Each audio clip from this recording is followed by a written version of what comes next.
নিয়ে সালাউদ্দিন বলেন, যেসব বিশৃঙ্খলা হয়েছে আমরা খোঁজ নিয়েছি, এটা তদন্তাধীন রয়েছে। দেখা গেছে এখানে জুলাই যোদ্ধাদের নামে কিছু সংখ্যক ছাত্র নামধারী উচ্ছৃঙ্খল লোক ঢুকেছে। সেটা ফ্যাসিস্ট সরকারের ফ্যাসিস্ট বাহিনী বলে মনে করি।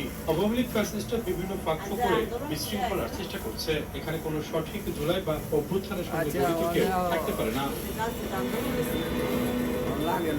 সালাউদ্দিনের এই বক্তব্যের প্রতিক্রিয়ায় রাজধানীর বাংলা মোটরে এনসিপির অস্থায়ী কার্যালয়ে আয়োজিত সংবাদ সম্মেলনে বিএনপির নেতাকে জাতির কাছে ক্ষমা চাওয়ার আহ্বান জানিয়ে নাহিদ বলেন, যেহেতু তিনি জুলাই অভ্যুত্থানের সময় দেশে ছিলেন না, রাজপথে ছিলেন না, সেহেতু তিনি জানেন না যে কারা রাজপথে ছিল, কারা লড়াই করেছিল, কারা বুলেটের সামনে দাঁড়িয়েছিল। বিক্ষোভী পুলিশের হামলায় আহত ব্যক্তিদের জুলাই আন্দোলনে সক্রিয়তার কথা তুলে ধরে নাহিদ বলেন, আতিকুল ইসলাম নামের এক শিক্ষার্থী জুলাইয়ে যারা হাত কাটা গেছে, তাকে যখন ফ্যাসিস্ট আওয়ামী লীগের দোষর বলা হয়, সেটা আমাদের জন্য গভীর কষ্টের। এদিকে ক্ষমা চাওয়ার আহ্বানে নাহিদ ইসলামকে কড়া জবাব দিয়েছেন সালাউদ্দিন আহমেদ। বলেন, যারা জাতির কাছে ক্ষমা চাইতে বলেন তাদের রাজনৈতিক অভিজ্ঞতার অভাব রয়েছে।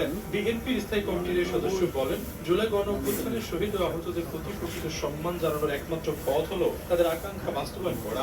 জুলাই গণ অভ্যুত্থান শহীদ ও আহতদের আকাঙ্ক্ষা বাস্তবায়ন করতে হবে, তবেই তাদের প্রতি প্রকৃত সম্মান জানানো হবে। অন্যদিকে জুলাই যোদ্ধাদেরকে স্বৈরাচারের দোষর বলাটা গুরুতর অসৌজন্যতা বলে মন্তব্য করেছেন জামায়াতে আমির শফিকুর রহমান। শনিবার নিজের ফেসবুক ওয়ালে দেওয়া পোস্টে এমন কথা লেখেন তিনি।